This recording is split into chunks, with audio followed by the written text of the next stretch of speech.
Baik.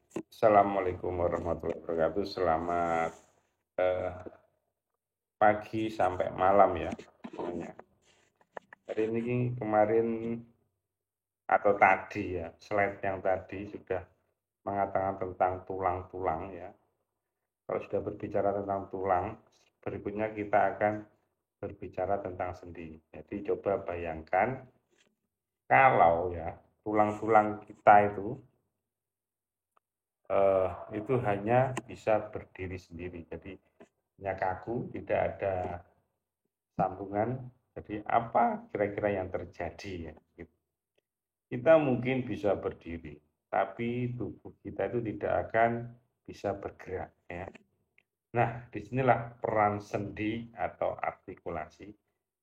Sendi itu adalah tempat bertemunya dua atau lebih tulang ya. Bisa dibilang dia adalah penghubung sekaligus engsel yang memungkinkan tubuh kita itu bisa bergerak gitu ya. Sekarang mari kita lihat-lihat jenis sendi. Ada dua kelompok besar ya. Sendi itu ada dua kelompok. Yang pertama disebut sinartrosis. Sendi ini rapat sekali ya, tidak memberikan banyak ruang gerak. Jadi misalnya di tengkorak kita. Kenapa harus rapat? Karena otak itu organ vital. Jadi butuh perlindungan kuat, bukan pergerakan. Jadi tulangnya disambungkan rapat-rapat, tidak bisa digerakkan ya. Yang kedua ada diartrosis. Nah, ini kebalikannya tadi. Diartrosis itu punya rongga sendi. Jadi eh, memungkinkan tulang itu bisa bergerak dengan bebas gitu ya. Jadi inilah sendi yang paling sering kita pakai dalam aktivitas sehari-hari. Ada sendi bahu, siku, lutut, pergelangan kaki. Nah, bayangkan tanpa sendi jenis ini kita tidak bisa menendang bola, tidak bisa melempar, bahkan untuk sekedar duduk dan berdiri pun pasti sangat susah gitu. Jadi kalau kita pikir-pikir, tubuh kita itu memang sangat-sangat luar biasa gitu ya. Ada bagian yang kaku untuk perlindungan, ada juga yang fleksibel untuk pergerakan ya. Jadi semuanya itu seimbang.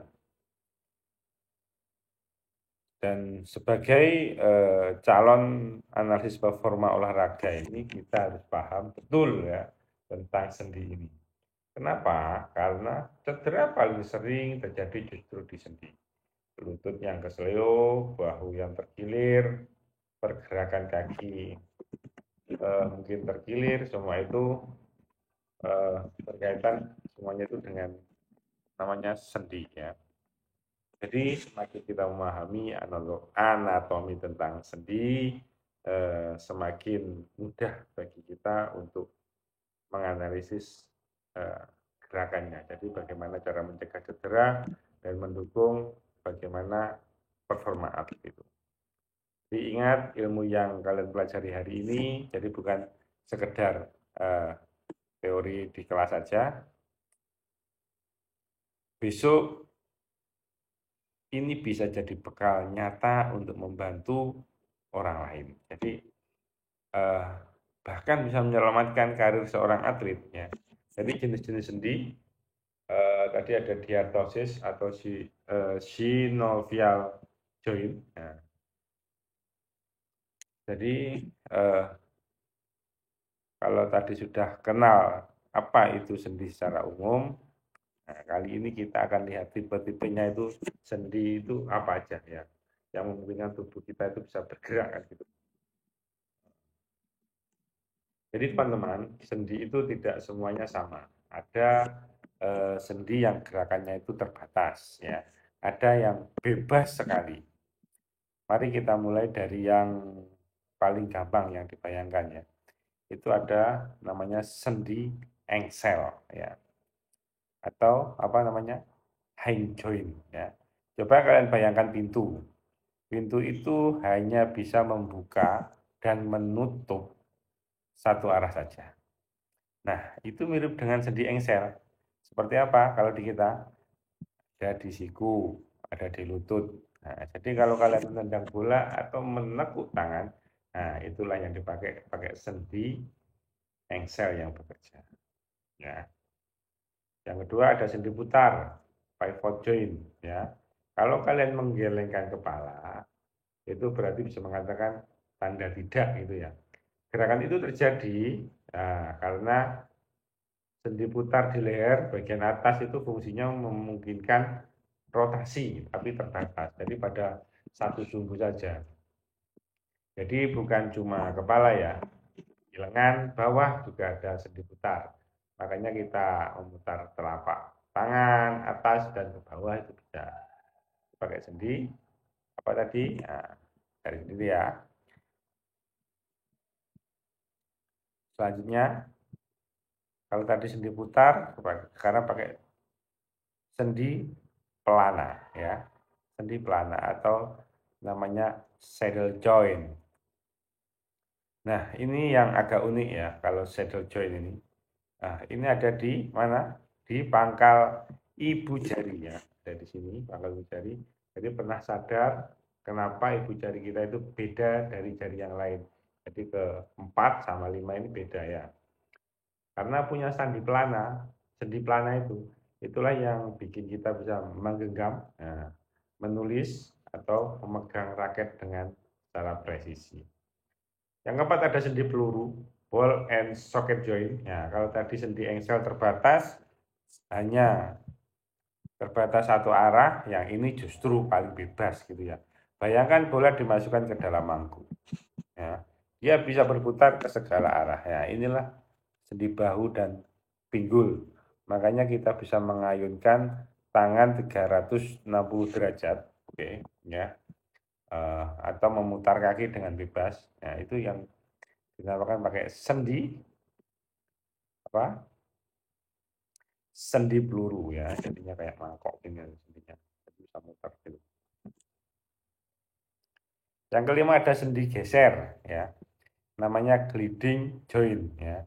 Pada gliding joint ini, sendi ini mungkin sangat sederhana, tapi sangat penting. Jadi ada di pergelangan tangan dan pergelangan kaki ya. Jadi gerakannya hanya kecil, geser-geser saja, tapi gabungan dari banyak geseran. Nah, itu yang bikin kita bisa menekuk, memutar, dan menggerakkan tangan dengan fleksibel. Oke, selanjutnya ada yang keenam ada sendi kondyloid. Sendi kondyloid uh, ada di pergelangan tangan juga, ya. Jadi tepatnya di antara tulang radius dan tulang karpal, oke. Nah, nanti cari tulang radius itu yang mana, tulang karpal itu yang mana. Saya nggak mau ngasih tahu biar kalian yang mencari sendiri. Jadi gerakannya memungkinkan fleksi, ekstensi, dan sedikit itu rotasi. Jadi bayangkan ketika kalian tuh melambaikan tangan, nah, itu hasil kerja sendi ini. Jadi kalau kita gabungkan semuanya, tubuh kita itu seperti mesin yang sangat-sangat canggih ya, yang punya banyak engsel dengan desain yang sangat berbeda-beda. Ada yang dibuat kuat dan stabil, ada yang untuk fleksibel, ada juga yang untuk presisi. Nah, sebagai mahasiswa analisis performa olahraga, jadi penting banget untuk memahami jenis-jenis sendi ini. Karena saat kalian menganalisis gerakan atlet, kalian itu nanti bisa langsung tahu sendi mana yang dominan, potensi cedera apa yang mungkin terjadi, dan latihan apa yang tepat untuk kira-kira untuk memperkuatnya gitu. Jadi ingat ya, sendi itu ibarat engsel kehidupan gitu. Kalau engselnya rusak, pintunya tidak bisa dibuka. Kalau sendi cedera, pergerakan manusia pun terbatas. Jadi mari eh, kita jaga, kita pahami, dan kita manfaatkan sendi ini sebaik mungkin ya. Bagaimana cara kita memanfaatkan tubuh ini menjadi sehat, kuat, dan bermanfaat. Oke, terima kasih.